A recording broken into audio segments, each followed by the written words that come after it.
now for our feature presentation. May I introduce to you Lancashire Put your hands together for the one and only Hurry Just a couple of northern monkeys. Hurry, cockers. Hello, Hot Podders! Welcome back to the latest episode of the Lancashire Hot Pod. We hope you are well. In fact, we don't just hope you are well, we hope that you are buzzing. And the reason for that is because... you missed the beat off the because. The what? Because. Oh, will you behave?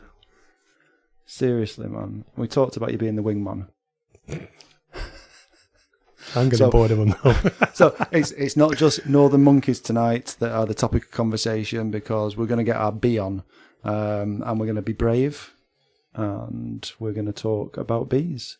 But before we do that, Gav, how are you? I'm all right. How was your 2-day hangover? We're awful. That's with you giving me whiskey shots. No. So let's just clarify this. So when somebody pours whiskey into a glass, it does not necessarily mean that it becomes a shot. It's just a habit of doing shots before the whiskey's killed. I don't see the point in them. But somebody kept doing us black sambucas and vodka Red Bulls. Yeah, I think there was. So they were just going down in one. So as soon as I saw a little drink in a glass, I went bang, and he's like, "Thirsty? Do you want another one?" Well, yeah, bang. So you left. I think my house about 1:00, and I think you got back at about Sunday, 2 days later. Feels like it, yeah. Well, listen, we're not here to talk about your 2-day hangovers, although it was a very enjoyable night. What we are here to do tonight is to introduce two very lovely guests who have come to talk to us about a passion of theirs, and it's Kath and Simon from the Bee Centre. Good evening. How are you both? Hi, Mike. Absolutely brilliant. Absolutely buzzing, thanks. Absolutely buzzing. So we have had a bit of a laugh offline, haven't we, about how many bee puns we can actually get into tonight's episode. Oh. And you two must be the experts. Well, I usually get told off for doing them, so I'm going to try really hard now tonight just to leave it to you guys. And experts. Well, I usually get told off for doing them, so I'm going to try really hard now tonight just to leave it to you guys. And oh no, that puts us under pressure. Yeah. I think you'll cope. You'd be surprised. Look, his brain's raised. He's racking his brain. That one stung. Oh, so thank you very much for making the journey over. We've sort of been tweeting each other for a little while, and I know that we started talking last year, and it's an episode that Gav and I have been really excited about because you know it's a topic of interest for us. But rather than us sort of not do it justice, do you want to sort of just introduce yourselves and how you got into the crazy world of bees? So who's going to take it? Who's going to take that one? Well, Kath will probably take it, but this is quite a long story, so I hope we've got... Go on, we'll get comfy. Okay. So it was my birthday. Sat in bed. One of many. Yeah, come round every year. Waiting patiently for all my presents to arrive. Kids climb on the bed with me. Flight tickets and a little travel book, and we were going to have a long weekend away somewhere. Nice and warm. Barcelona, somewhere like that. No. He wraps it all up in sellotape, as he does. He uses about 3 million miles of sellotape. So eventually I get into the envelope. And there's a voucher there for a beekeeping course. So I just looked at him and I just, why? And he went, I think it'll be fun. So I gave it back to him and said, well, you go then.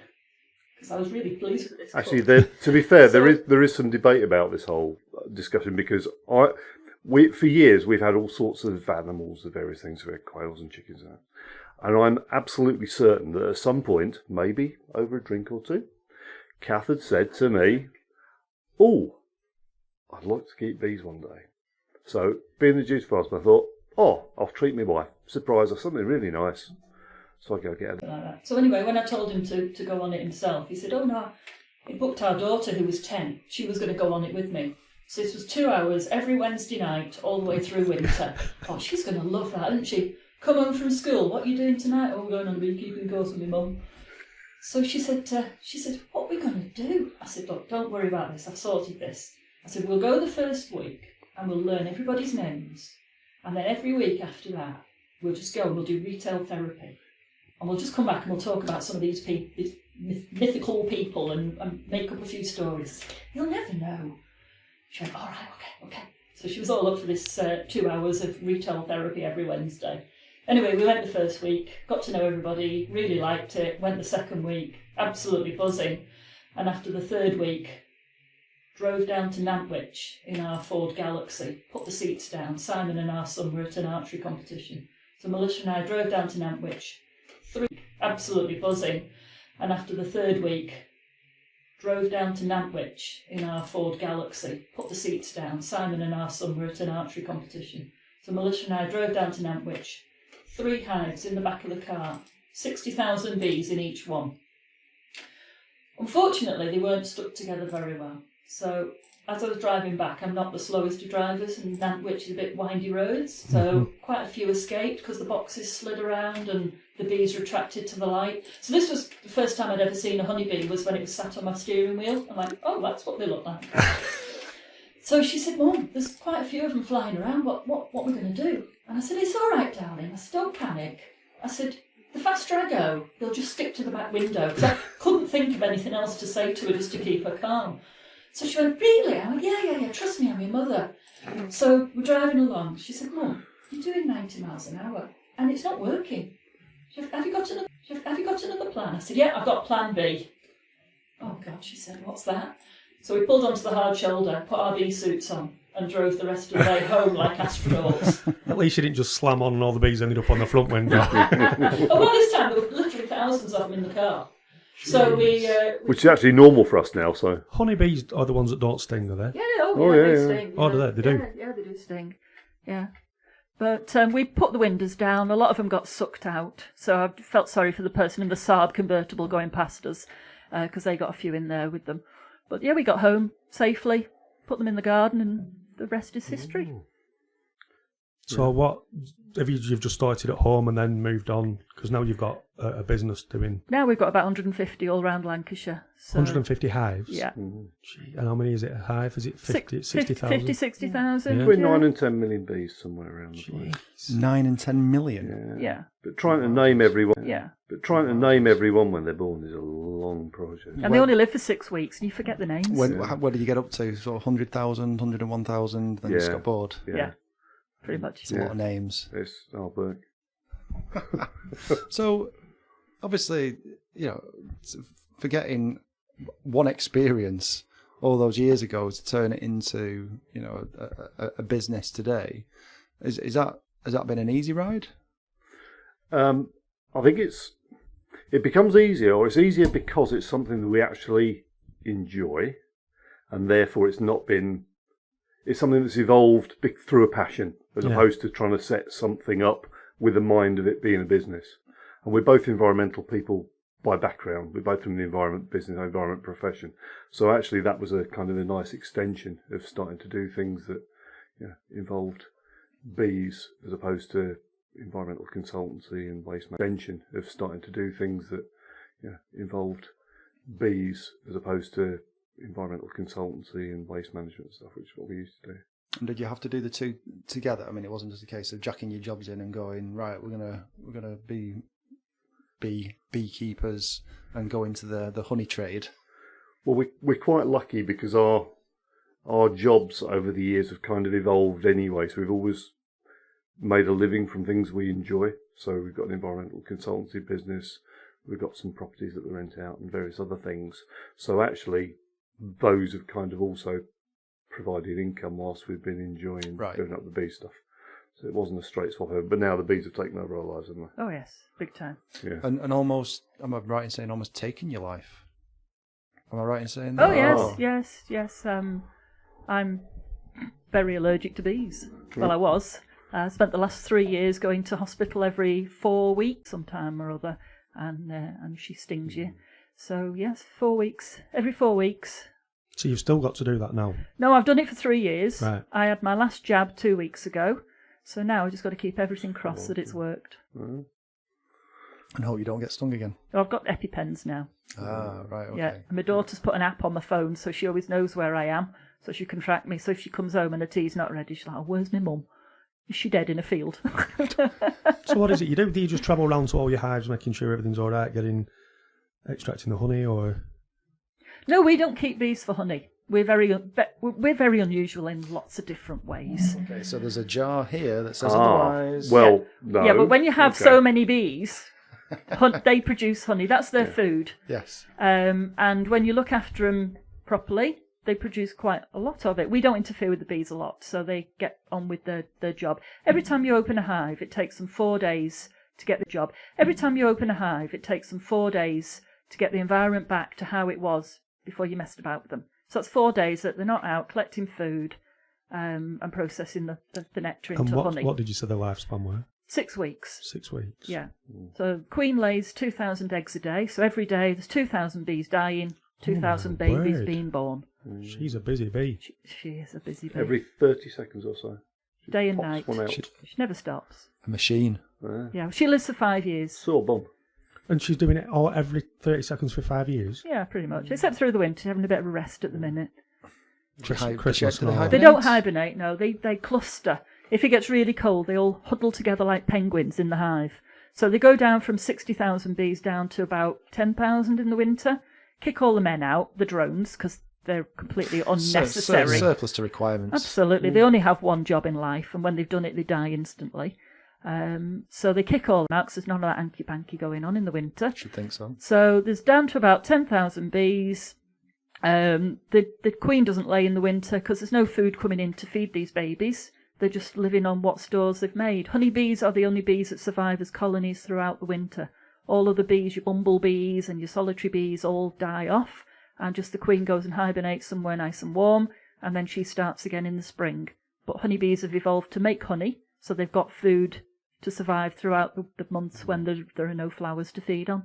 I mean, honey's their normal food. So a colony of bees, so 40 to 60,000 bees in the summer, they will use throughout a year round about 300 pounds in weight of honey just to keep themselves going.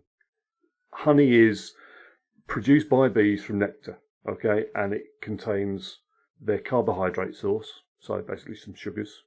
It also contains trace amino acids, minerals, produced by bees from nectar, okay, and it contains their carbohydrate source, so basically some sugars. It also contains trace amino acids, minerals, and so on.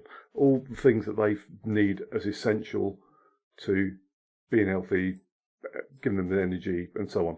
They also bring back pollen to the hive, and that's their protein source. So between the two, that provides them with a balanced diet. But because honey is a storable product, it means that the bees can still feed over winter when there's no immediate source of nectar available. So they can keep going throughout the winter. At least our bees can. Kath said earlier on, we are quite unusual in the beekeeping world. Firstly, because we don't keep bees with the express interest of making honey. It is to some extent a byproduct for us. Yeah. We're more interested in actually the environmental side of beekeeping. Yeah. So in order to achieve that, we have to make sure that we manage the bees in various ways. And one of those ways means we periodically have to take frames of honey out of the hive to give them room to expand the internal population. And then we extract that honey. So the reason you've got some jars of honey sitting on the desk here, we do produce, or our bees at least, do produce really good award-winning honey, but it's not the focus of what we do. And actually, one of our main areas of interest is breeding bees, isn't it? Yeah. Because most of the honeybees in the UK are breeds that have been imported from abroad. So, from Greece, Italy, Eastern Europe and so on. And they are usually brought in by beekeepers or bee farmers because they're highly honey productive, because most beekeepers and bee farmers are interested in honey. It's about the yield. Yeah, exactly. But it's a little bit of a false economy, because what you find is that those bees, whilst they're highly productive in the summer, they can't cope with our normal seasonality, so they struggle in the winter. So, for example, Southern softies, basically. Pretty much. Yeah. So this time last year we were out in Rome, okay, and we were looking. We visited one of the biggest bee farmer in Italy, and he's got 8,000 colonies that he moves around, but they get food all the way through the year. So the Italian bees are used to having a continuous food supply. Yeah. So they keep laying, they keep feeding. Bring them over here. They still want to do that. So the queens over there don't get any rest. No. That sounds really sad, doesn't it? But that breed will Am I still just want to do sad for that thinking here. that way? That's what she's designed to do. Everybody Yeah. thinks the queen rules the hive. She doesn't. She's an egg-laying slave. Yeah. So if there's plenty of food coming in, they feed her lots of food, she lays lots of eggs. If it's a few bad days, they don't feed her as much, so she doesn't lay as much. And that's the way they actually control how many bees are in the hive. It's not overfeeding. But with some of the imported breeds, they will expect their natural tendency is to breed all the way through the year. So that means that over the winter they are likely to potentially run out of food and have other problems that are associated with that. So quite often a lot of beekeepers get losses over the winter where bees actually die off and so on. We usually have very little or no losses, largely because honey's not our focus. We actually leave every one of our colonies with between 40 and 60 pounds in weight of honey over enough winter. food to survive, Whereas most beekeepers take off the vast majority, if not all, of the honey in the autumn, and then they go and buy bags of processed sugar and fondant, icing, and actually feed the bees on it because it's cheap compared to the honey they could sell. Yeah. But that's not really our We focus. tend to take ours off in the spring when it's a genuine surplus. Yeah. So the bees are. We focus. tend to take ours off in the spring when it's a genuine surplus. Yeah. So the bees are bringing more in, and they're needing room to expand the colony. So that's when we take the honey off them when they don't need it anymore. And they've safely made it through the winter with a really good quality diet, which means they're not predisposed to illness and other issues. Yeah, so they're a lot healthier to crack on, Yeah, healthier and happier. Makes sense. Which is why we can take little tiny kids outside into our apiary at Salisbury and open the hives up when we do the bee experience. We can open the hives up. We've had 2.5-year-old kids out there with us in their little bee suits, opening the hives up. Our bees are really gentle, really docile, used to being handled, very rarely sting. Because I'm so allergic to bees, I've bred these bees that just are very reluctant to sting. So our bees, Kath's really good at breeding bees, I have to say. She's really good at it. And she... Brown points there. And she actually, so the bees that she breeds are breeding bees, I have to say. She's really good at it. And she... Brown points there. And she actually, so the bees that she breeds are based on our native black bee. Yeah. So the native subspecies, the native breed of bee, is actually suited to our seasonality, our climate, and everything else. But also, she breeds the temperament that she wants in terms of a good, manageable bee that is nice to handle. Because, especially, we get a lot of people who have bees from us. We train them as beekeepers. We get people started. It's another one of the things we do. It's supposed to be an enjoyable hobby. Yeah. You don't want bees that are bad-tempered all the time. And, we were talking at the beginning about stinging, because when people come to visit us, the first thing they say, oh, bees sting. Well, actually, they can sting, but that's not what they want to do. If we get stung, and if you're a beekeeper, eventually, some that say you're going to get stung because you do something stupid that, like we might get one sting. It's just the way it works. Occupational hazard, I guess. Yeah, and actually, there's a lot to be said for handling bees in. So when we run beginners courses, and certainly when we're manipulating hives and stuff, we tend to wear really, really thin gloves. When we take people out on the bee experiences, which we can talk about later on, we actually put them in a really big kit that where they're all protected. But eventually, if you're a beekeeper, you're going to get stung. And actually, the more risk there is of getting stung, the more careful you're likely to be looking after the bees, which means the welfare of the bees is probably improved in that respect. Yeah. So I find it fascinating that you can actually, it makes sense, but you just never think about it, that the way in which you bring bees up, I know that's not the right terminology, or the way in which you breed bees and the way you treat them has a direct impact on we just don't tolerate badly behaved bees. Do you put them in a corner? Requeen them. Take the queen out. Really? So what happens Pop when a new queen in. you breed bees and the way you treat them has a direct impact on we just don't tolerate badly behaved bees. Do you put them in a corner? Requeen them. Take the queen out. Really? So what happens Pop a new queen in. Within 6 weeks, all the new babies are hers, and all their temperament. Right. Okay. Yeah. So the genetics are because one of the problems you get with really important then. Yeah, we breed good bees, but you do find that when bees in the general population are interbreeding, which is what they will do because that's normal, it could, depending on the cross you get, they can get a bit feisty. and then you might need to manage them in a different way to bring them back to a more manageable We're fortunate that we have lots of farmers who want crops pollinating. So if we end up with a hive that's misbehaving, it can go down to one of the farmers' fields where they don't have any contact with anybody at all, and they just crack on and do the pollination. I suppose you're in quite a good spot for that reason, aren't you? Yeah. Basically, in the middle of nowhere, aren't you? Yeah. Yeah. So the pollinating thing's interesting.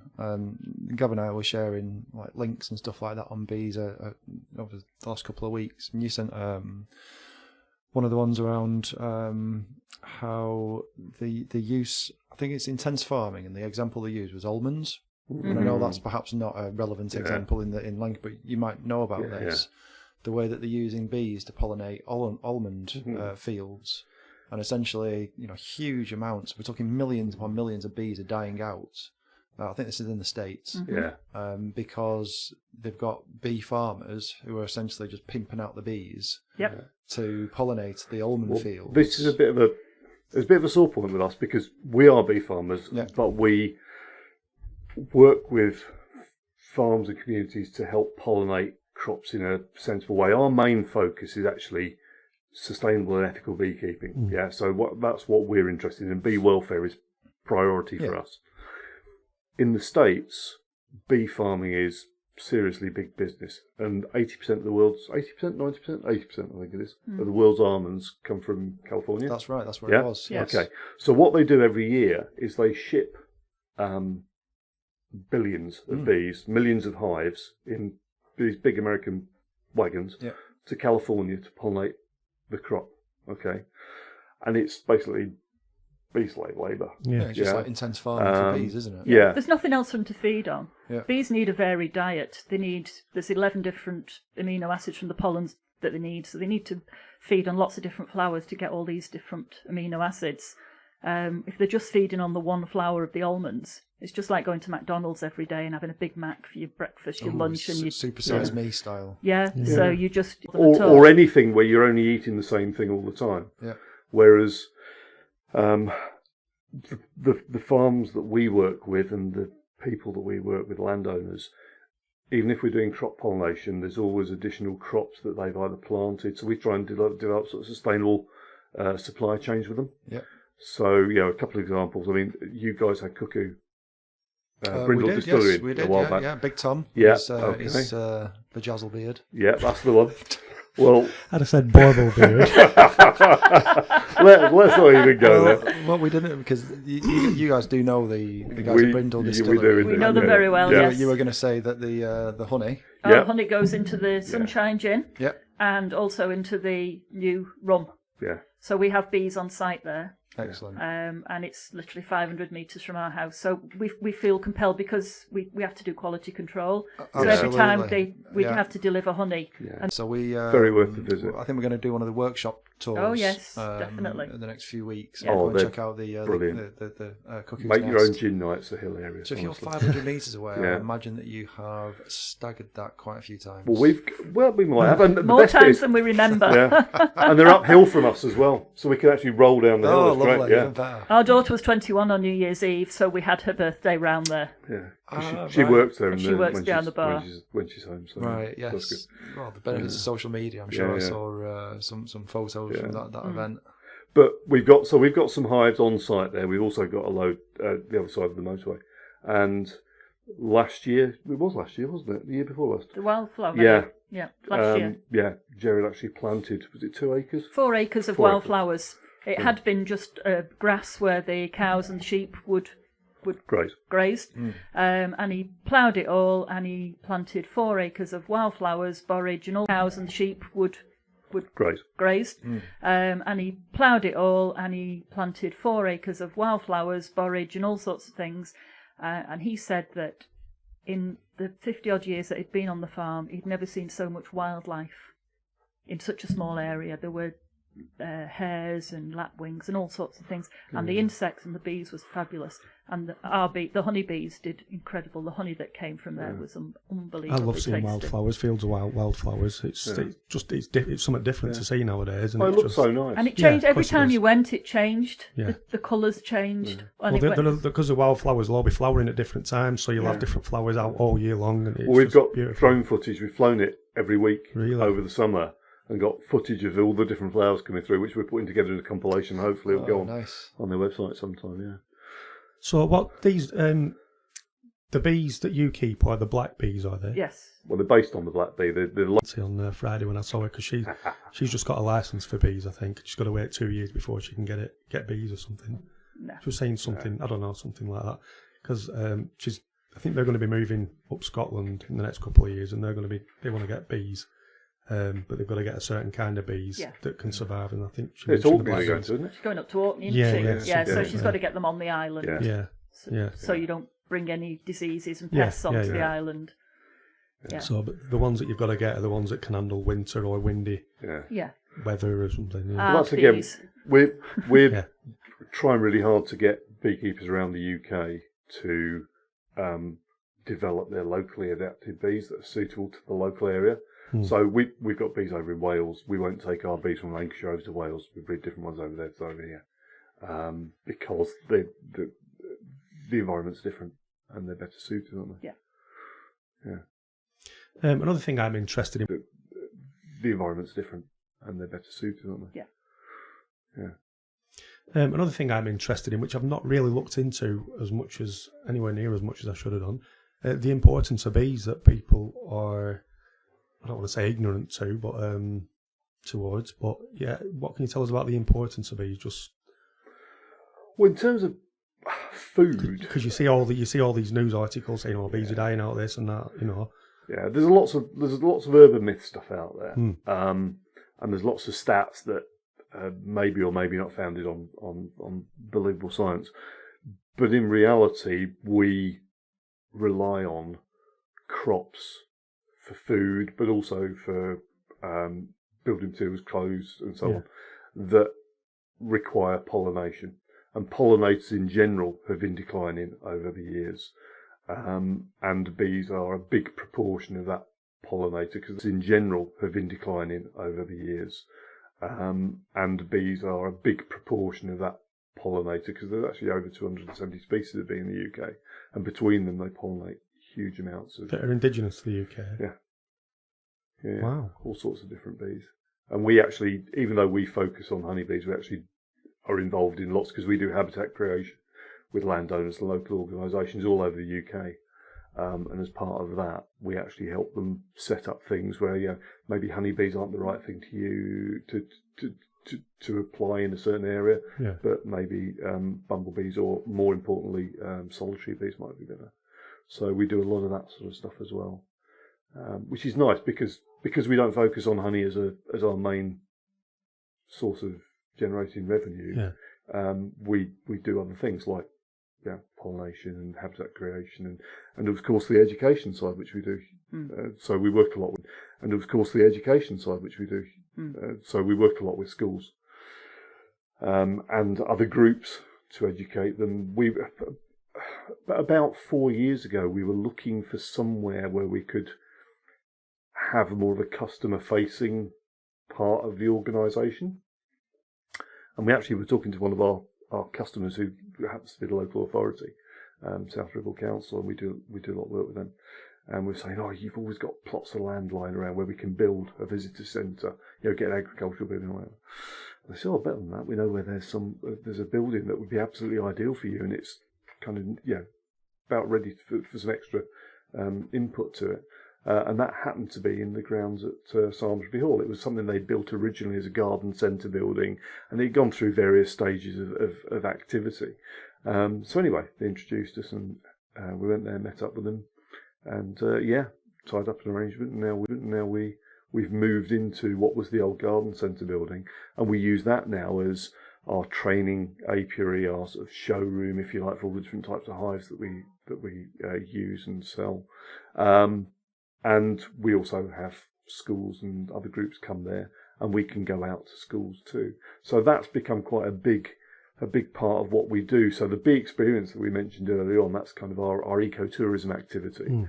And this is where sorry to interrupt, but you've won awards for that, haven't you? Yep. Yeah, we did. Yep. Yeah, we won Visitor visitor you do on the experience. side. of the This year. is like a Oh, really yeah. We won the best visitor experience in Lancashire in 2018 for that. It was, yeah.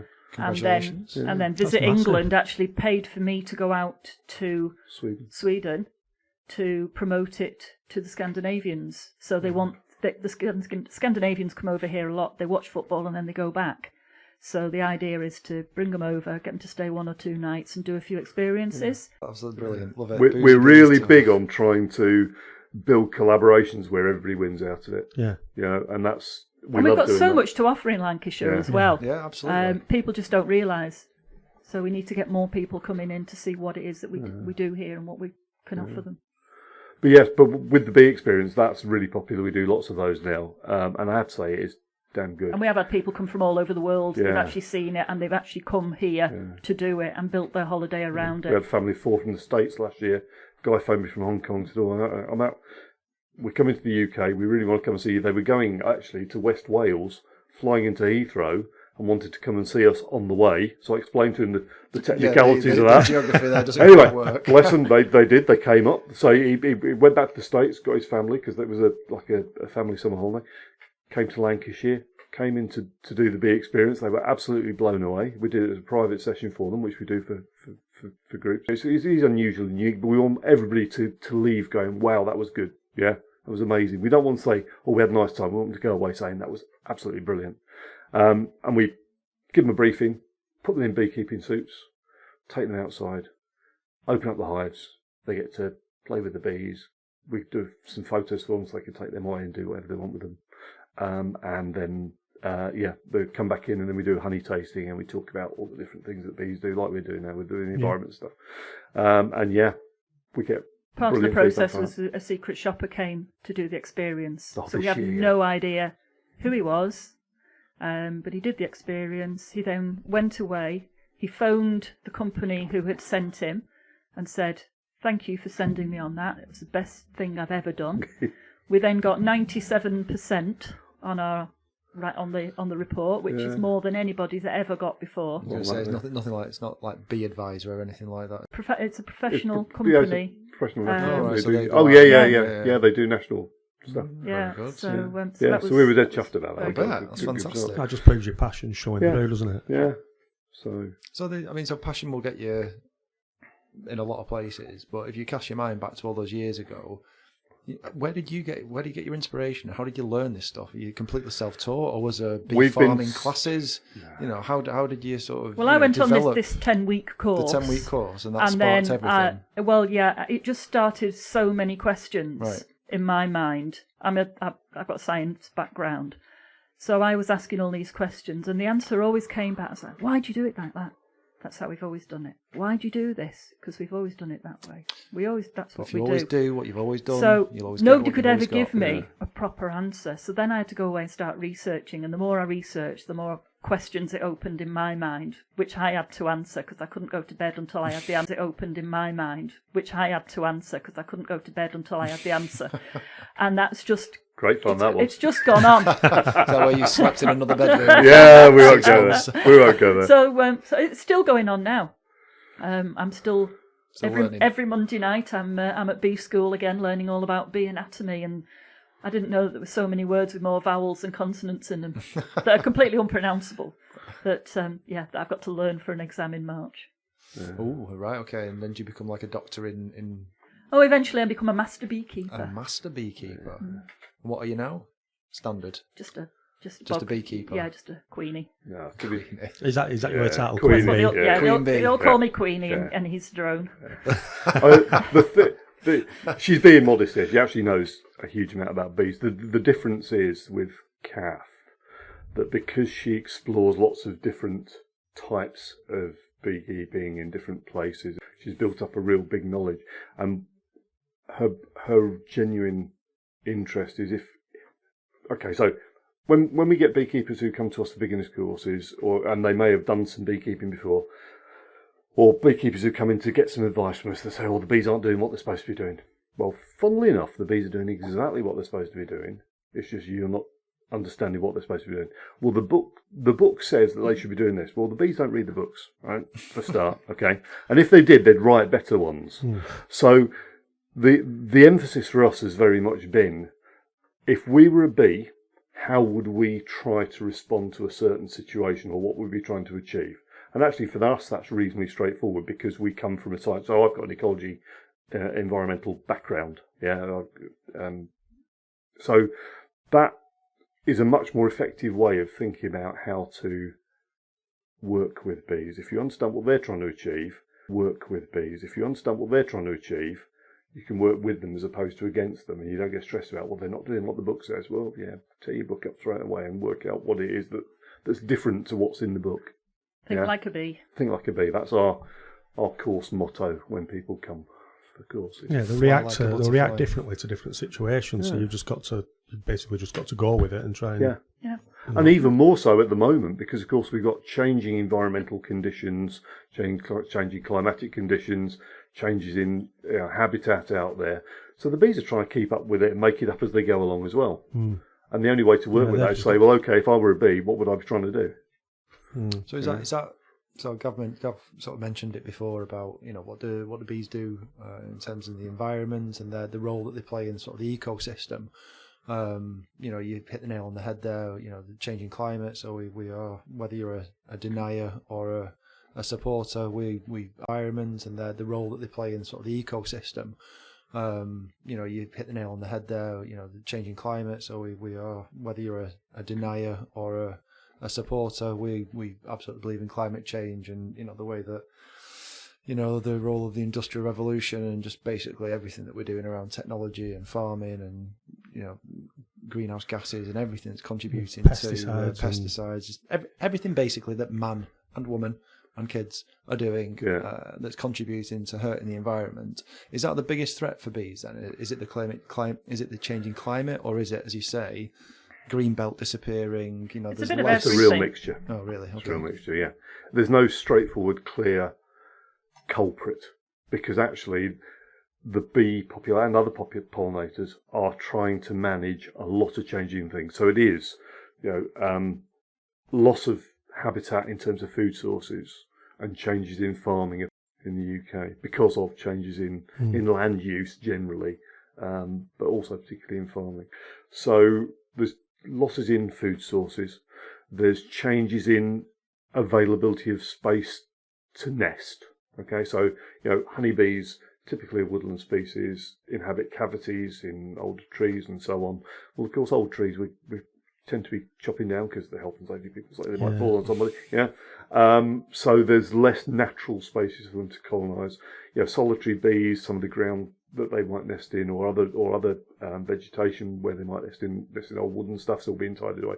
So all of those things are starting to change. Yes, there's pesticides as well, and there's a number of issues associated with pesticides, both in terms of things like screwing up the navigational systems of bees, or impacting on the gut flora, so they actually predispose them to disease and stuff. There are diseases in the navigational systems of bees, or impacting on the gut flora, so they actually predispose them to disease and stuff. There are diseases and pests, which, some of which we're trying to keep out of the UK at the moment. But of course, with open borders, it's very difficult to say you can't bring this in from so on. So at the moment in Italy, for example, in South Italy, they have an outbreak of something called small hive beetle. Okay, and it's trying really hard to make sure that doesn't get imported by accident into the UK. So there's things like that. Asian hornets in France that are working their way across into the UK. Yeah, I've seen them. They're massive, them, aren't they? No, because most of the time, if you look on the media, they'll always find the giant Asian hornet as a photograph. But actually, the Asian hornet, the one that we're talking about, is actually not much bigger than a honeybee. I used to work in an upholstery company, and I saw there were one in a wagon, and this thing come past my head, and it was absolutely massive. And then we googled it, like, what the hell is that? But they're native, and yes, they do feed off bees, but they feed off other insects as well. But it's the Asian hornet that particularly targets bees, and it will hover outside of the hive and just catch bees returning and just rip the heads off and fly away with them. I mean, over this Nice. part of the world, obviously they come from Asia, and it was about 12, 13 years ago. One colony managed to establish down in the south of France. I think it was around sort of bottom corner near Spain, Biarritz way. And in 10 years, they'd colonised the whole of France and wiped out nearly 50% of the honeybee colonies in France. But they do actually also predate on lots of other pollinators, so hedgerows were kind of devoid as well. But the problem is they can fly quite a long way, so they can actually fly across the channel as well. But once they find a beehive, it's easy. Lots of other pollinators, so hedgerows were kind of devoid as well. But the problem is they can fly quite a long way, so they can actually fly across the channel as well. But once they find a beehive, it's easy pickings for them. Yeah. And then the bees are scared to come out because they know what's going to happen to them, so they stay in, they eat all the food, Starving. and they just they dwindle then. Just wither, yeah. I know when Mike said he covered everything, and you said it's a mixture of everything, but what's the dangers of like pesticides? Have you seen like a difference with different pesticides being used? An example is they've been doing some building work around here, making roundabouts and new roads. Yeah, we've heard about this, yeah. There's a guy around the corner who's been making honey for ages. He's got like 10 hives or something. And this building company came and sprayed some pesticides around, and it's wiped something out, like something like 6 of his hives out. Yeah, but there's another disease, and the symptoms of poisoning are very similar to another disease called chronic bee paralysis virus, which is very prevalent and has been. Last year there were lots of cases of it, and the symptoms are very, very similar to people who are beekeepers. They'd see this, they'd see the tongue sticking out, and they'd immediately think it was poisoning. But it's not necessarily. All the bees are usually outside the front of the hive, and it just depends on the pattern that they're scattered in as to which one it is. It was particularly a problem earlier this year. They don't make it back to the hive. They know the way back to the hive, but they don't actually find the entrance. Right. And they just end up just dying. Right. Okay. Before they get in. Sorry. No, I was just going to say it's partly linked to crowding in the hive, isn't it? With the bees being in there over a prolonged period of time, because the virus gets in through the it's bad weather follicles. And all the bees are stuck in the hive. They're all brushing past each other, follicle into the bee and causes. So it's always in the hive. Yeah. It's just sometimes it can actually take over. So this summer just gone, we had some unusual weather where the bees were in a lot of the time because you get a few days of quite strong rain, and so you end up with the time of year when you've got the highest population of bees around, all trying to crowd back into the hive at the same time, and that then made it a bit worse, didn't it? So without actually sending samples away for analysis, you can't say whether it was chronic bee or whether it was poisoning. But you see, there's a few issues with pesticides. One is immediate poisoning, and the other is the systemic problems that some pesticides produce.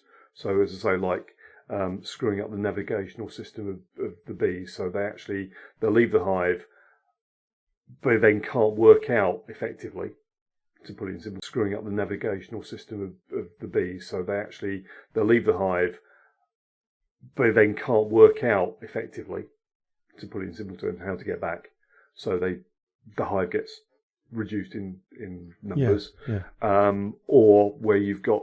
I mean, there was an interesting study done in the States, I think it was earlier this year, where they were looking at glyphosates and how that was, because glyphosates are supposed to be nice, safe pesticides to use, also safe herbicides to use, but actually they were finding that it was actually impacting on the gut flora. So in the bees, as in humans, they have microbial. So it's like taking antibiotics and wiping it out. Yeah, anyway. they have a special fungus inside their stomach to help them digest the food, and the glyphosate was actually killing this fungus off.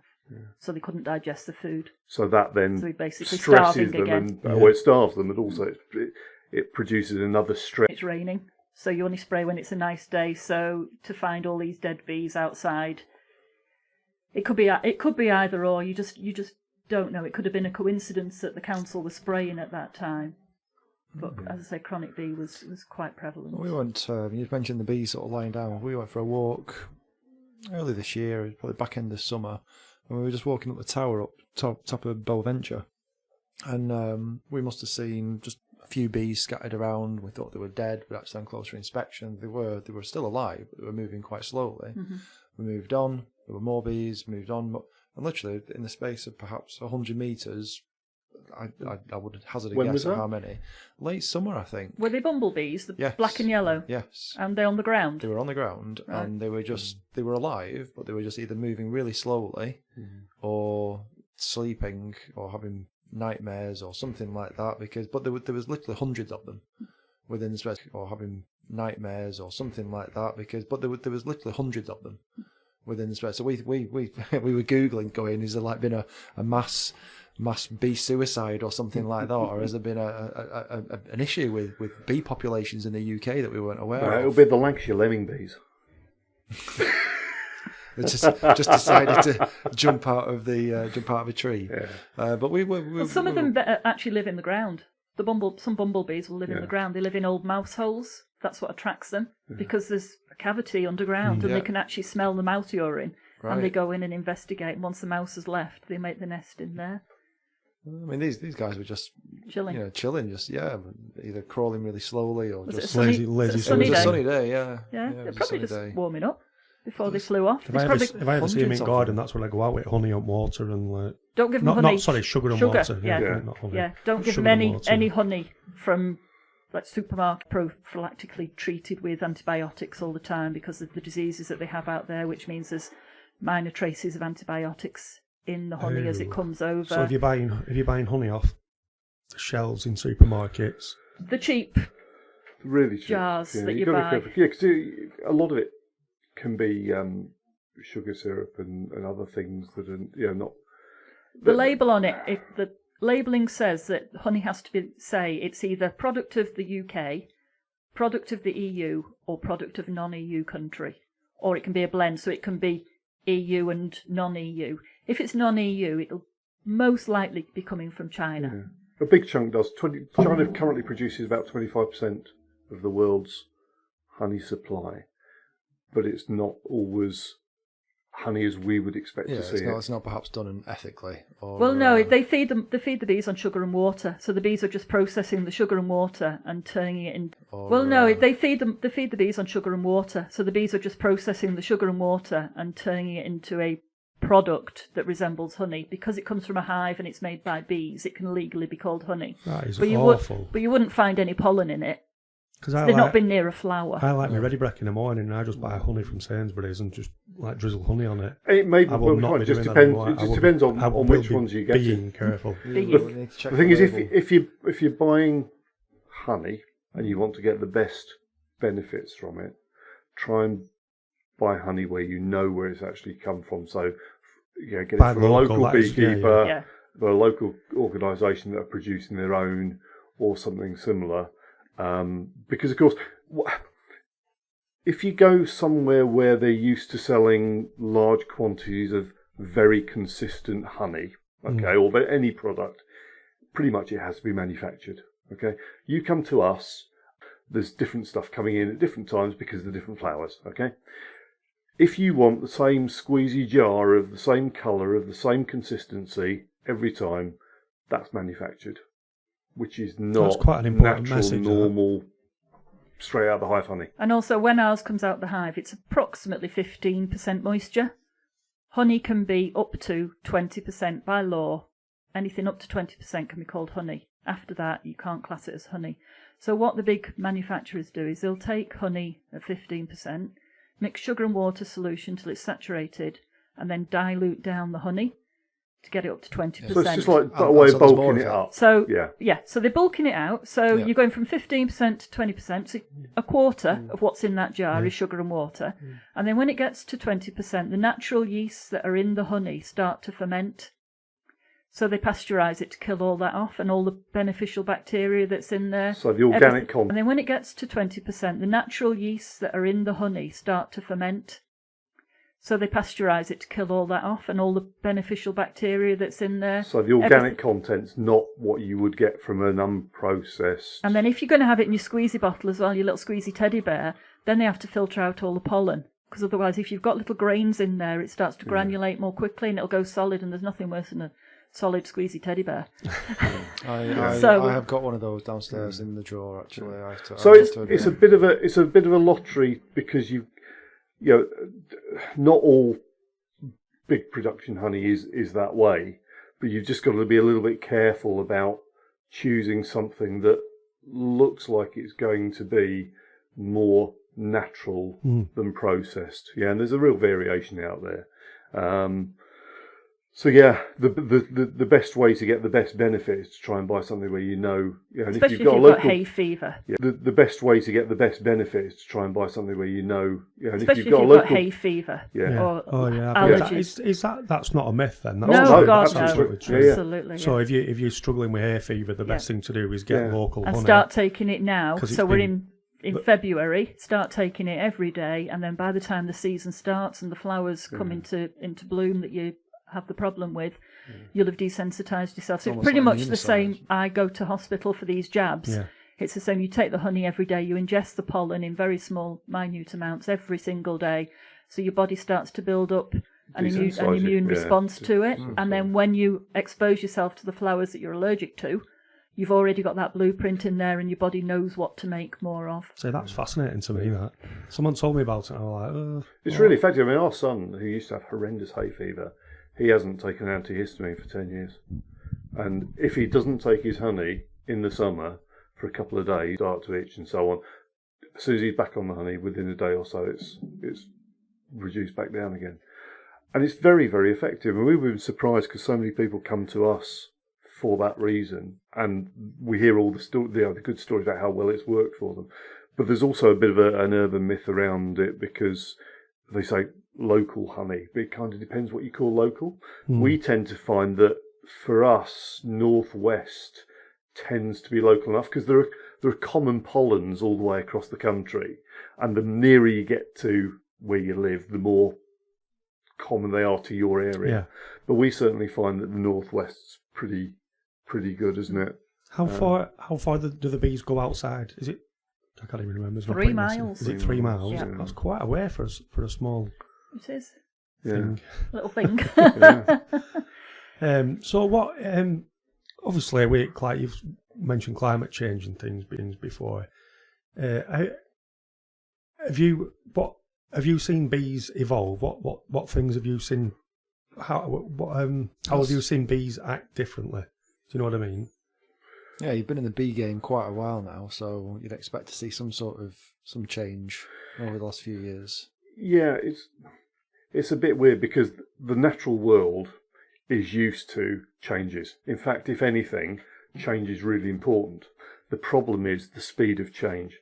So climate change, nothing new. We've had it for millions of years. In fact, we've had 3 different atmospheres on this planet over the last 4.5 billion years. Okay, originally the atmosphere was a high proportion of like 80% carbon dioxide, which we now, and now we're breathing the waste of, which is oxygen, of some of the original blue-green algae that produce the oxygen that's now in the atmosphere.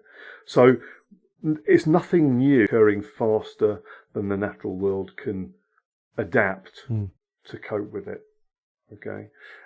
So yes, there are some problems at the moment. So we're tending to find that, with honeybees, for example, we're getting more extreme weather, which means that on occasion the bees are having to spend more time in the hive, like we were discussing earlier on, particularly in things like during the summer. Yeah. Our bees are a little bit different because we breed ours the way we do. They'll fly down to unbelievably cool temperatures. They fly in the rain and all sorts. But and again, that's a really good reason for breeding locally adapted and suited bees. But so things like that, where you've got extremes of weather, that changes the behaviour as opposed to the physical evolution of them, because that's something that takes a lot longer. But they have to adapt behaviour, and adapting behaviour in a short space of time and the physical evolution of them, because that's something that takes a lot longer. But they have to adapt behaviour, and adapting behaviour in a short space of time for organisms is not normal. But no, it can be quite stressful. We're actually having some impact on that though, because when Melissa and I started this beekeeping course all those eons ago, the average age of the beekeeper was about 96. So we walked into this room and it immediately dropped to about 74. But now we're actually encouraging people to keep bees for the good of the environment. So they'll have 1 or 2 hives at the bottom of their garden and they're not keeping them for honey. So they're having more bees out there. So we're actually, the bees are not changing, but people's perception is changing. Yeah. So we're having quite a big impact on that. And the way they're managing them is changing. So last year we trained about 120 beekeepers, and I would say that 90% of the ones who took up beekeeping and keep bees are keeping them for the good of having. A couple came from Gloucester. Hereford, North East. So probably a good 65% are from the North West. Yeah.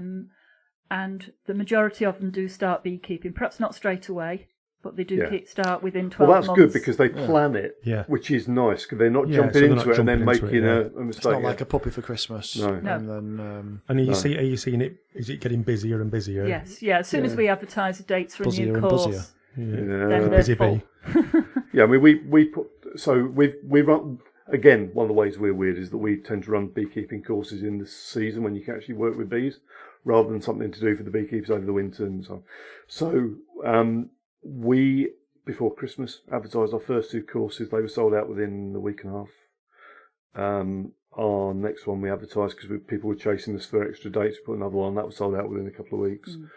And we've got another one advertised at the moment because people were chasing us for extra dates. We put another one. That was sold out within a couple of weeks. And we've got another one advertised at the moment, which is half full. We keep the numbers down to a reasonable number because, again, we do a very practical hands-on course, and the idea is by the end of it, our customers should leave us feeling comfortable to start keeping bees. So they're happy to be handling bees and working with them. That's when the kind of the big learning really starts.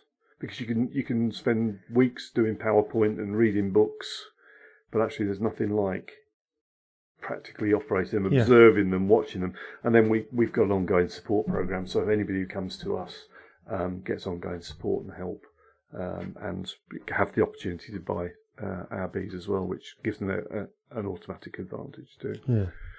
And how do you 15,000. Okay. So I stick them in the back of my car.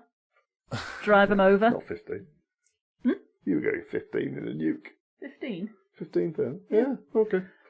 Take them over. Don't argue. She's an expert. I know. Don't argue. To be fair, she's a queen bee. when bees leave us, they're really healthy, and actually the nukes are where it really packs out. I agree. Yeah, that's true.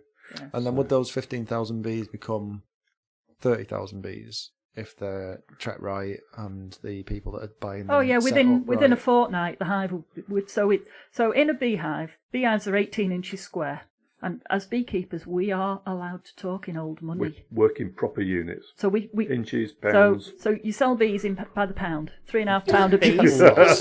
Seriously, pound of bees. £3.5 of bees, and a beehive's 18 inches square. And how much does a bee weigh? Oh, good question. You must know the answer to this, Queen. Seriously. Pound of bees. £3.5 of bees, and a beehive's 18 inches square. And how much does a bee weigh?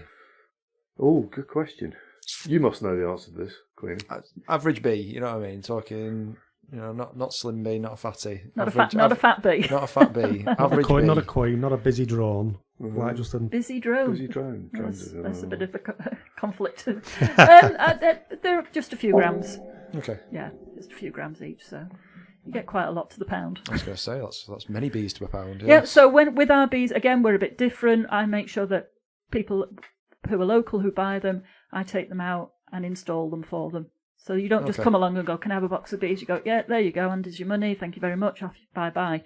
I take them out there, make sure the hive's set up properly, make sure it's in the right location. It's not going to cause any nuisance to other people, make sure it's right for the bees, and then we install the bees. And it can be quite a long process because I talk everybody through, talk what's on there, what they've done, what they've got to do. The hive's absolutely full, and they're then ready to start putting smaller boxes on to start honey generation. Wonderful. So if you just thinking in the last however long it is, you've had how many people come to your workshops and the experiences who've then bought a hive. How many bees do you think you have generated in Lancashire? All generated. Yes. That's another complicated question, because we actually do work putting bees out into the environment, not just with beekeepers. So we work with the local authority to put up.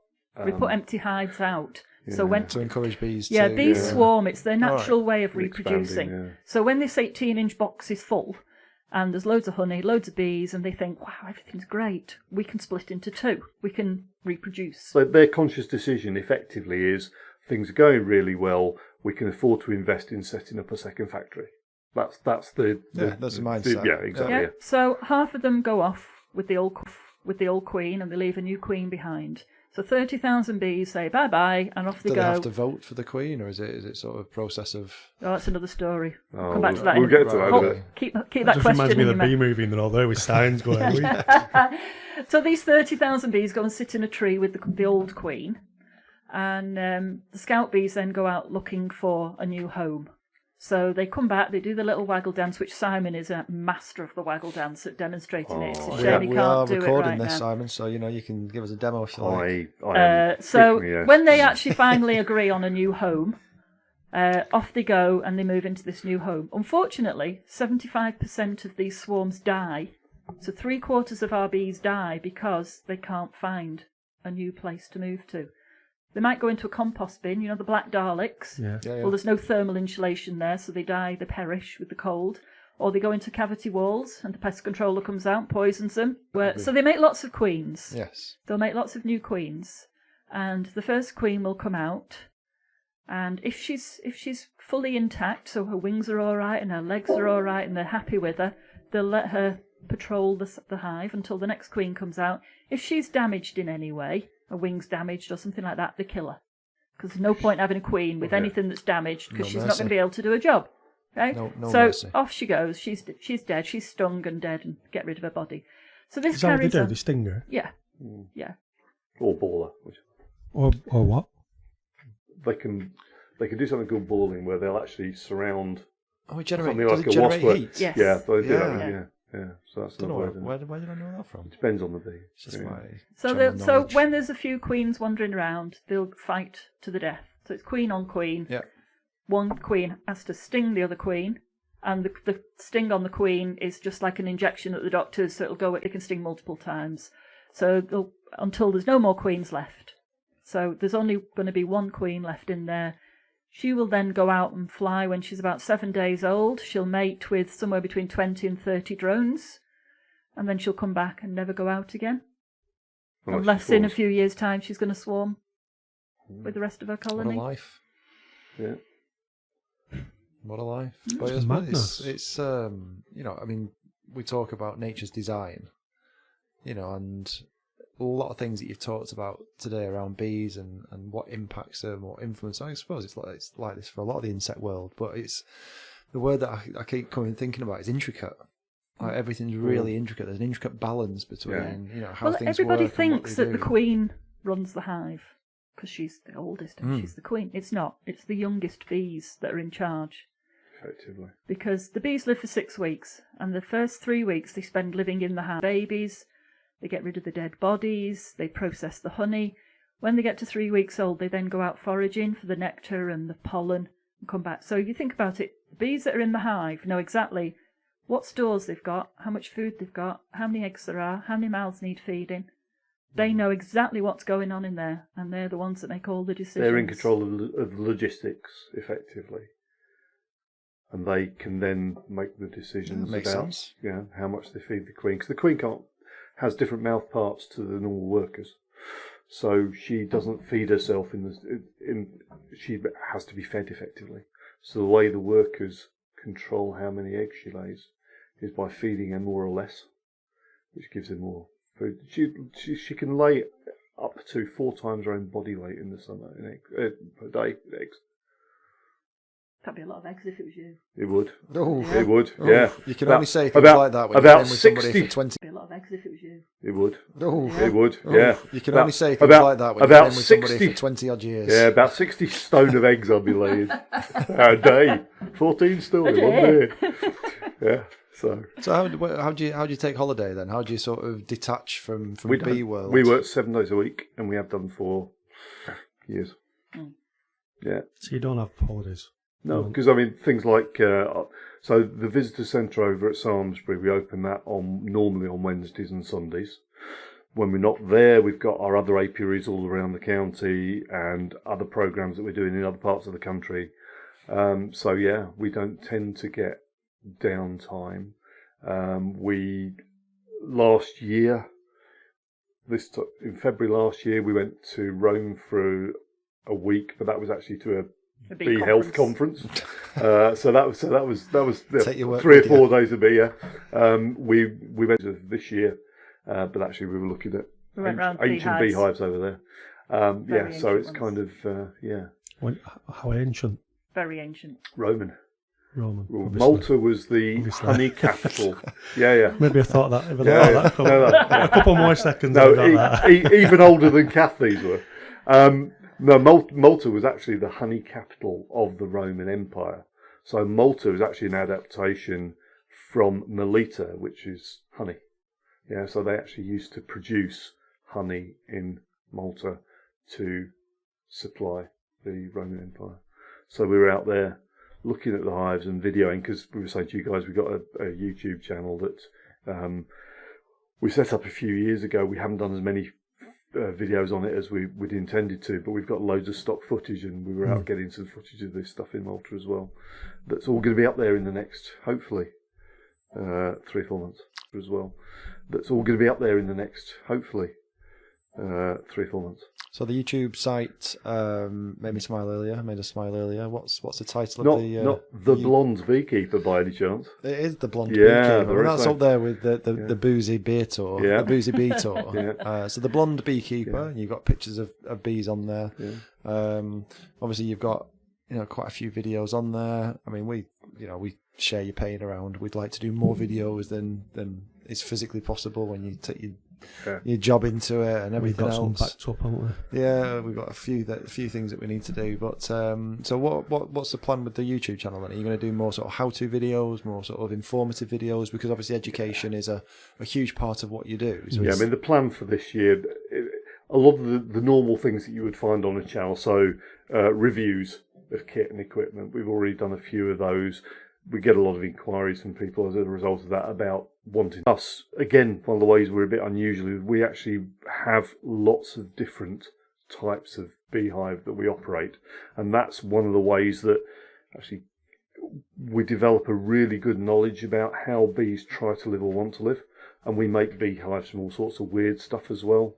So we've got tire hives and tree hives and fridge hives and all sorts of any old rubbish I find, I'll turn it into a bee box. Well, that's it. I mean, obviously we've got massive issues with recycling and just people. Yeah. I mean, Gav probably is more highly up to speed with sort of fly tipping and all that sort of stuff. But surely there's ways and means of which we not can in a bad recycle. way because I fly tip. No, you're not a fly tipper. He's not I'm a just fly going on tipper. dumping my crap everywhere. But I'm just, we chatted with George on the last podcast about repurposing stuff that we just throw away, that we take for granted, or we don't use the land that's available. If you look just around, Darwin, for example, there's so much. I mean, we chatted with George on the last podcast about repurposing stuff that we just throw away, that we take for granted, or we don't use the land that's available. If you look just around, Darwin, for example, there's so much land that isn't being used. Is there ways in which we can absolutely? I mean, one of the things that we're going to be doing over at Salisbury is the back wall of the bee centre faces south, so we're actually going to turn it into a bee wall. So it's going to have when we get schools coming in, we're going to get them to, if they insist, we try and encourage them to bring refillable water bottles with them. But if occasionally you'll get a child who'll bring an Evian what they call bottle. disposal. So we'll turn it into something. So it'll either become a planter or it'll become a house for a solitary bee. But we'll show them how to make it into something. Then we'll put it on the wall and they can write their name on it or whatever. So this whole back wall of the bee centre will just be a home for all sorts of different types of bees. I've just picked up a load of big catering-sized tin cans for beans, and solitary bees are stingless as well. So they're completely harmless. You can just stand there and watch them coming and going. So a solitary bee, that is a species of bee, No. not a bee that's just got no mates. There's about 245 species of solitary bee. So there are many different species of bee. So there's one honeybee, species of honeybee. about 35 bumblebees, which are your black and yellow fluffy round things. 27. Not one the ecologists, but 27. Keep it nice, keep it nice. I'll slap him later. Yeah, she always exaggerates numbers. I've told you a million times, no, I don't. And the rest of them are solitary. Men that exaggerate. yeah. 6 inches. Well. Only 6. Only 6. So yeah, these solitary bees will live in the ground, in whatever you give them, bamboo tubes. Yep. They ain't fussy. They're not fussy now, and they'll go in, stick a bit of mud in, put some pollen again all the way along this tube, seal it up, go off and do it again somewhere else. Some do the same thing with leaf and vegetation and make walls like that.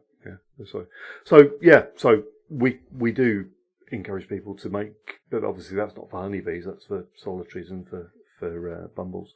But the hives that we operate, we've got a real wide range of different types of actual hives for honeybees, and we've actually designed a few as well, which are very popular, that we use for people wanting to keep bees for the environment rather than for honey production. We've made one. It's called our swarm cottage. So we were saying earlier about bees swarming and having nowhere to go. So we have these little hives that look like little cottages on legs. People can put them in the garden, and if they attract a swarm of bees, because they've got beeswax in there, they've got all sorts of smells of pheromone bees. that we put in. So the bees come. And the people who've put it in the garden have got all sorts of smells of pheromone bees. That we put in. So the bees come, and the people who've put it in the garden, they don't want to keep bees, they just want to give them a home. They can give us a ring, and we will go take the bees out, bring them back, put them into quarantine, check them and everything else, and refurbish the cottage for them so they can collect more. So we sell quite a few of those, or they can just adopt one. So we can put them where we know there are swarms of bees and give them a home, and then they get updates as to when the hive's been filled. So there's those. Yeah, amazing. But also, we do a lot of work with so the courses that we run and the beekeepers that we work with. Quite often they'll have mobility challenges or other sort of physical or learning challenges, and we've come up with ways of helping as many people as possible enjoy beekeeping. So we do stuff with people in wheelchairs, for example. We've got a really nice hive that's ideal for working at low level, not lots of lifting, glass tops inside it, so you can actually see the bees without having to. You've got a big weatherproof roof, but you can actually just see them from inside. They're the great glass. for kids as well, because there's no heavy lifting involved. Yeah, we've come up with all sorts of cunning plans. That's innovation. I love it. It's just helping people get exposed to and enjoy the wonderful world of beekeeping. And I guess you guys have been in the industry for such a long time. You know your stuff, and being able to take a product and adapt it and evolve it so that other people can benefit from it. It's fantastic. Again, it's where the passion's showing. Yeah, we just want everybody else to be able to enjoy it as much as we do. Have you patented the sort of inventions? I mean, I just imagine Simon like Dr. Emmett Brown with his big hat on, going, "I've got it! No, 1.5 gigawatts." It's a bit like graphene. We're gifting it to gifting our genius ideas to the world. But I mean, for years, gifting our genius ideas to the world. But I mean, for years we've been used to coming up with ways to enjoy our life and earn a living out of it. And this is one way of doing it. But as a result, we've actually become quite good at setting up businesses and organisations and finding ways to make them work. So we very rarely believe people who say you can't do that. Yeah, I mean, so when we started the programme over at Samlesbury, for example, we set that up. We moved in the October, not long after a Brexit referendum. People were all doing the economy's going all this. At the end of the beekeeping season, it's going to be a wet winter ahead. You can't see any bees, all sorts of. And we just focus on the things we have, right? We've got a brilliant beekeeper, I have to say, That's even me. though we're used to, we didn't have any real market intelligence. We just knew exposure to the market and everything else that we were going to be able to make things work. We're very fortunate because the guys at Samlesbury are absolutely fantastic, and they get a good amount of footfall. So we potentially immediately had some customers there. What we really like now is the fact we get a lot of people come and see us, and then they go and see the hall. So that's quite nice. We're kind of giving back. But yeah, one of the first things we did, we built our big glass indoor hive that you can see honeybees all the way through the year because they don't hibernate. Put that up in October, got it stocked up so we could show people bees all the way through. But we're very we tend to come up with cunning ways of doing things rather than being told, well, that will never work. Okay, sometimes, a lot of the time, it may not work, but unless you give it a go, you'll never know. You'll never know. And that's kind of worked for us. And we're prepared to take a chance. And it's not always completely reckless. So there's method to the madness. Yeah, we've got a pretty good idea whether method to the madness. Yeah, we've got a pretty good idea whether something's likely to fly or not, haven't we? Most of the time. Pardon the pun. Yeah, nice, absolutely. Nice. I like that one. So everything's changing all the time. One day somebody came in and said, "Oh, we're getting married at the hall. Can you do some wedding favours for us?" It's like, what's a wedding favour? Yeah. Some bee paraphernalia. So now we have a lovely range of wedding favours. So I make honey fudge, little bee-shaped honey fudges, beeswax candles, mini little jars of honey, all sorts of things, whatever they want. We did a themed one recently. They were bride and groom were dressed as pirates. Yes, it was a pirate wedding. Yeah, exactly. Yeah, it was a pirate wedding. So it was I brilliant. found little teddy bear candle moulds. So we made beeswax candles for them, and they had little wooden treasure chests with all the favours in and the person's name, who they were for. Rum fudge it was as well. Rum fudge. Oh, yeah. Brilliant corporate days where people can learn from the structure of the hive and how it all performs and enhance their sort of team building and hierarchy and things like that. Well, interesting. Certainly through my environment background, because I've been in the environment profession for 30 years, and a lot of what I've ended up doing is on the consultancy side is actually working with organisations to not just do the environment side, but to try and help them run better, because you quite often find that organisations need a bit of help before they can think about the environment bit. And as soon as I started looking at the bees, I was thinking, well, actually, there's a lot here that we could learn and we can use. So we do some absolutely blinding team days now and corporate days, which are fantastic. And people go away, yes, buzzing still, if we're going to keep using the puns. Well, I think we're up to about 12 now, so that's pretty good going. Is that all?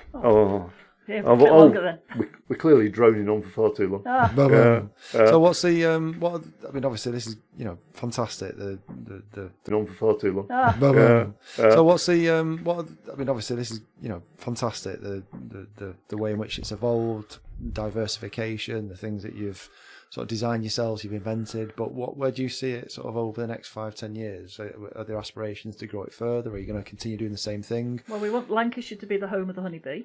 Nice. Yeah, which we're already doing well on that front, because of course, actually, if you look around the northwest, certainly, the honeybee is actually iconic in many areas. So people are used to the Manchester bee, okay, but actually, if you go into Blackburn, if you look at some of the cobbles in the streets, they've actually got imprints of bees on them. Yeah. So it's on the coat of arms as well, isn't it? Exactly. And a lot of the industrial towns around the northwest have some iconic link to these. So that's one of our friends of real Lancashire still believe, and quite right, Manchester, strictly speaking, is Lancashire. Almost, a lot of it. A lot of it, yeah. But I had no idea that there was such a tie to the bee. Yeah. So that's our starting point, and we're just lucky that we happen to be in this area. But no, we do stuff all over the country, and the intention at the moment is we're developing a national brand that will be the focus of bees in general. Sustainable beekeeping. Sustainable bee. So we are the home of sustainable and ethical beekeeping at the minute. That's our. And do you so I was just thinking of sort of other industries where you mentioned conferences a few times. Do you speak at these events? Do you run workshops there? Do you obviously talk about the things that you've talked about tonight at those sorts of events? Yeah, we are quite used to going and doing stand-ups at various locations. In fact, as you've probably gathered, it's hard to shut us up when we start talking about it. Which is perfect for podcasts. Well, quite used to going and doing stand-ups at various locations. In fact, as you've probably gathered, it's hard to shut us up when we start talking about it. Which is perfect for podcasts. Well, but I mean, the good news is that people are generally interested anyway. Yeah. And actually, we've got these jackets on tonight. You won't see them on the thing, but we've got embroidery on the back, which is our logo and everything else. We go to conferences, and you guarantee people come up and say, "Oh, you're the bee people. Oh, we want to know about this, or tell us about this. It's really good, isn't it?" And people are always willing to chat. And I think also because we're quite enthusiastic and passionate, it kind of helps. So that's one thing. But we do go to organisations and do proper corporate talks and that sort of stuff.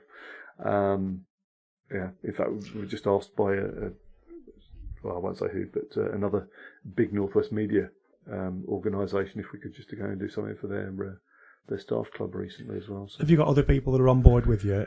It's good, but this year we are planning on taking on 2 apprentices because Samlesbury is only a little bit in reality of what we do because we have a whole load of other things that that's kind of the shop front bit for. But we've part of our challenge at the moment is actually keeping up with all the programs we have developing because we're working on some research projects related to various aspects of beekeeping and the environment. We are working with a number of other locations who want us to have facilities there and put up stuff. So just having enough people on the ground is quite a challenge. But the trick is to upscale it in such a way that we continue to deliver a really high quality output because we don't want people to not say, "Oh, that was brilliant." If you look on TripAdvisor, any of our reviews, they're all because we don't want people to not say, "Oh, that was brilliant." If you look on TripAdvisor, any of our reviews, they're all 5-star. They're excellent, and that's the way we want to keep it. We wouldn't build the brand at the expense of the customer service. Yeah. Oh, you call it the bee experience, and that's exactly what you've sort of created. So, in terms of people finding out more about what you do and how to get in touch, you obviously got a website. Yeah. Which I thebeecentre.org. Nice and easy. So yeah. It's the old Ronseal. Says what it does on the tin. Exactly. So, where's my? Says what it does on the hive. Oh, my internet stopped working. Oh, there it is. It was just taking its time. So yes, the Bee Centre. So that's thebeecentre.org, and on there you can find out more about Simon and Kath and what they do, the bee experience. Our approaches to beekeeping. We're doing a whole load of new pages this year on education to go along with the YouTube stuff. Yeah. And also we've got information that's going to be going on there as well about honey and foods generally related to honey and health. And people can email you and get in touch that way, or just book directly through your website. Yeah, so for the bee experience, you can actually go online and buy vouchers from the shop online. Yeah. And we try to keep those down at a reasonable price so that it encourages as many people as possible to enjoy the experience and come along and feel they've had good value for money. So you can buy that. You can also book onto courses when they're online. If you go and subscribe, obviously you'll get an update when new courses come online because they do sell out quickly, so people have to be able to respond fairly fast. And we tend to run at least one a month throughout the season. We run the bee experiences through from roughly March, weather permitting. And what they do, they buy a voucher, give us a ring, and then book in to actually do the experience. Or you can pop in and see us. Or come and visit us when we're open. We're open on Wednesdays and Sundays. That's when we're there. And then through school holidays we're open. Yeah. Well, you mentioned earlier actually about schools. How far out you said you go to schools? Yes. Yeah. Do you take hives with you? Yes. You do. How far out do you travel? We've been out to Rochdale. We do stuff at Lytham, Blackpool, Manchester, Stockport, all over the place. We have a special mini hive that we've designed so we can take it out. It's kiddie proof, smash proof. So the bees go out. The bees go on tour, and usually they get tweeted. Bees on tour. Yeah. Hashtag bees on tour. What goes on tour stays on tour. Yeah. Remember that. That's it. Yeah. It was brilliant because last year, one of the schools that we went to do a session with, they were they went crazy. So what we'd normally do, we'd go out and we'd do maybe half a day on site there and talk to as many classes or groups as. So quite often we'll do a whole school in the morning and set up in the assembly hall or whatever, and then the classes all come in. It's easier than moving the bees around all the time. So anyway, this particular school, they were absolutely we got this email back the day that that we went down there saying, wow, that was just unbelievable, really, really good. Anyway, what they ended up doing was modifying their entire curriculum for a whole term to focus all their subjects around bees. So in English, they were doing poems and essays and things about bees. Because the kids showed so much they were interest. Brilliant. Maths, they were doing bee-related maths. It was actually quite a lot. 5 jars of honey, and I gave 2 jars of honey away. How many jars of honey would I have left? Yeah. But they had drama, 100% music. attendance. Yeah. Nobody was off sick. But they had Drama, 100% music. attendance. Yeah. Nobody was off sick. All the homework was handed in on time. Yeah. The parents were helping with all the craft activities and getting involved. It was amazing. Absolutely brilliant. They were. So they phoned us up and said, look, we've done all this. They brought all these essays along. We went through and we were reading all the stuff. And the kids were coming in to see us. They'd come in with iPads and doing projects at the centre and visiting us there. And then they phoned us up and said, look, we're doing assemblies. So every year group throughout a week did an assembly at each age group. And they did it all the things they'd done related to bees. The parents, the grandparents, the parents, even the local police came in to watch this assembly because one of it the was niece was in brilliant. there doing it, and it was brilliant. And they made cookies and things and sold those. Yeah, so they made some money to buy a swarm cottage that they're going to put in the garden. Yeah, so it was really good. Yeah, and they said they were so pleased because they reckon that figures can work out how reliable it is, but we think that we touched somewhere around 2,000 people just through half a day visit initially, which is great. It's so amazing. we're getting to spread the word and to get more people involved, and we're pushing out an open door because people are interested. Yeah, taking it back to nature and people taking an interest. Yeah, it's lovely. It's really nice. Well, there needs to be more of it, and you are flying the flag. So thank you very much. If people want to find out more about sort of what you're up to through social, can they connect with you on Twitter? Yeah. So Twitter, Facebook are the two typical ones, aren't they, at the moment? So you are at the Bee Centre. That's right. On Twitter. Yeah. And what about Facebook? At the Bee Centre on Facebook. At the Bee Centre on Facebook, and of course YouTube, The Blonde Beekeeper. That's right. Yeah. Wicked. And you mentioned that the next workshop, I think you three have sold out. So I'm just looking at it now. The next one's June, 6th of June. 6th of June, which is Saturday. The next workshop, I think you three have sold out. So I'm just looking at it now. The next one's June, 6th of June. 6th of June, which is Saturday, and likely to do another couple after that. Well, yeah, in fact, somebody contacted us the other day that was on one of the May ones. They needed to reschedule to June, so I think there might be 2 spaces that have just come up on one of the earlier ones. They won't last very long, though. As soon as they're listed, they'll be gone. So. Fantastic. Well, listen, thank you so much for coming and talking about us. It's been amazing. We've been looking forward to this for a long time. It's been lovely to be here. We've enjoyed it. It's been even better than I thought it was going to be. It's amazing. Can't wait to watch it back so I can take in a bit more information. I need to do things like that, you see. Yeah. Well, I mean, if what we'll do is we'll share the link to the podcast, but we'll also share links to the website, your Twitter account, your Facebook account. Obviously, we can share it on our Facebook as well. We've got quite a few likes. We've gone up in the world, haven't we? I don't know how many likes have we got now. Because at least 3. At least 3. I think 2 of them honest. It's my mum. Dad. Well, the different accounts. Yeah, but we tend to get a lot of love on local things as well. So I'm sure this is a thing. I think you summed it up there, Gav. Is that this is becoming more of interest. I think local community, local environment is becoming more and more important. So, and I think your camera's just died. But I think I've been here 3.5 hours. It's crap phone. What can I say? You put me on to HTC. What can I say? Actually, that's a good point because we also get quite a few community groups who want us to help them with setting up stuff in their that's what it feels like. Yeah, and it's great. The more people that get involved, the better. Yeah, really. Yeah. So fantastic. Thank you for essentially committing your lives to bees, because it sounds like you've done so much good. We're a hive of activity, to be fair. Oh, I like it. A collective hive I've cracked now. I can't. I'll start here. You wanted to for tuning in and listening, and thank you very much, Kath and Simon, for joining us. Gav, it's been a pleasure as always. Time for us to buzz off. Before we buzz off, how about we offer the viewers or the listeners opportunity to come and experience one of our bee experiences. I think that would be Yeah. amazing. That would be amazing. Yeah. So What do you think we should do? I'm not sure actually. What are you thinking? Talk to us.